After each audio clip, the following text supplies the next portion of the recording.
Hello everyone. Summer is almost over, so here's some sights of nature from around our home.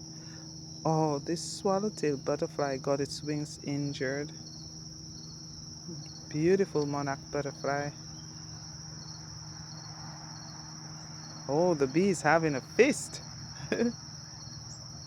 Gorgeous. Wow, the praying mantis. Beautiful. The box turtle is my favorite. We got some beautiful blooms this summer. We got a lot of bees and birds and even hummingbirds, the butterflies, lots of different butterflies. This is a view from inside of our sunroom through our screen. Now we're back outside.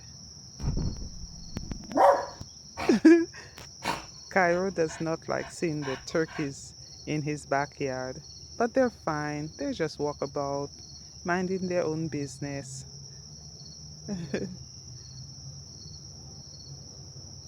So beautiful.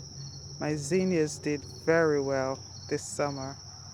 Well, thank you guys for watching. Hope you enjoyed seeing our flowers in our backyard. Be well.